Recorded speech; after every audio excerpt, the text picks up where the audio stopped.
শুক্রবার দুপুরে দিল্লির নীতি আয়োগ দপ্তরের কার্যালয়ে উপাধ্যক্ষের দায়িত্বভার গ্রহণ করে অর্থনীতিবিদ অশোক কুমার লাহিড়ী। দায়িত্বভার গ্রহণের পরেই শনিবার সকালে বালুরঘাটে পৌঁছায়।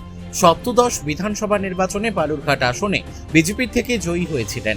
বিগত 5 বছরের মেয়াদকালে পশ্চিমবঙ্গের অর্থনৈতিক অব্যবস্থা, গভীর সমুদ্র বন্দর ও পরিকাঠামোগত উন্নয়ন নিয়ে সরব ছিলেন।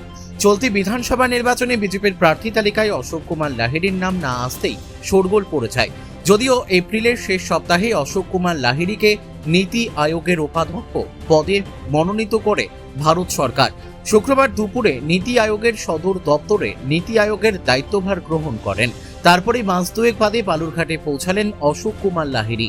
শনিবার দুপুরে হিলি থানার তিওর ভারত সেবা আশ্রম সংঘের আসেন। সেখানে ওই আশ্রমের তরফে অশোক কুমার লাহিড়ীকে সংবর্ধনা জ্ঞাপন করা হয়। তারপরে আশ্রমের আবাসিকদের সঙ্গে কুশল বিনিময় করেন তিনি। এরপরেই ওই আশ্রমে অশোক কুমার লাহিড়ীর হস্তক্ষেপে একটি ব্যাংকের আর্থিক সহায়তায় নির্মীয়মান ভবনের কাজ পরিদর্শন করেন। গতকালকে আপনি দায়িত্বভার গ্রহণ করলেন এবং আজকে তিওরে ভারত সেবা আশ্রমে এলেন, কি প্রার্থনা করলেন মহারাজের কাছে? প্রার্থনা করলেন এই ছোট ছোট সুন্দর ছেলেগুলো এখানে লেখাপড়া করছে, ওদের মঙ্গল হোক, তিওরের আশ্রমের উন্নতি হোক, পশ্চিমবঙ্গের উন্নতি হোক, ভারতবর্ষের উন্নতি হোক, সবার মঙ্গল হোক। আজকে যখন বিজেপি সরকার গঠন করছে তখন আপনি ঠিক আপনার বিধানসভা এলাকায়, আপনি যেখানকার প্রাক্তন বিধায়ক এই মুহূর্তে, সেখানে ফিরে এলেন, কি বার্তা দিচ্ছেন জনসাধারণকে? বার্তা দিচ্ছি,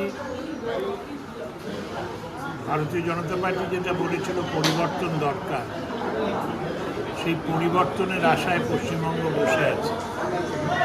আশা করব বিজেপি বা নতুন নেতৃত্ব এরা সফলভাবে সেই পরিবর্তন আনবে।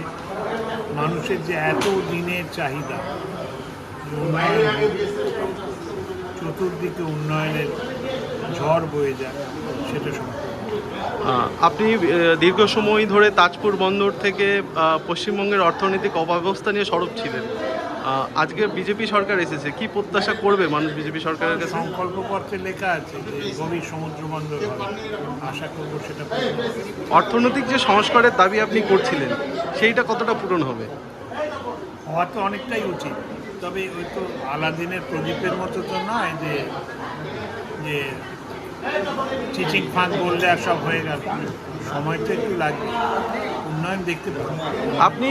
আপনি এই মুহূর্তে ভারতের নীতি নির্ধারকের দায়িত্বে এলেন। বালুরঘাট বিধানসভার মানুষ আপনার কাছে কি প্রত্যাশা করবে, মানে আপনি কিভাবে?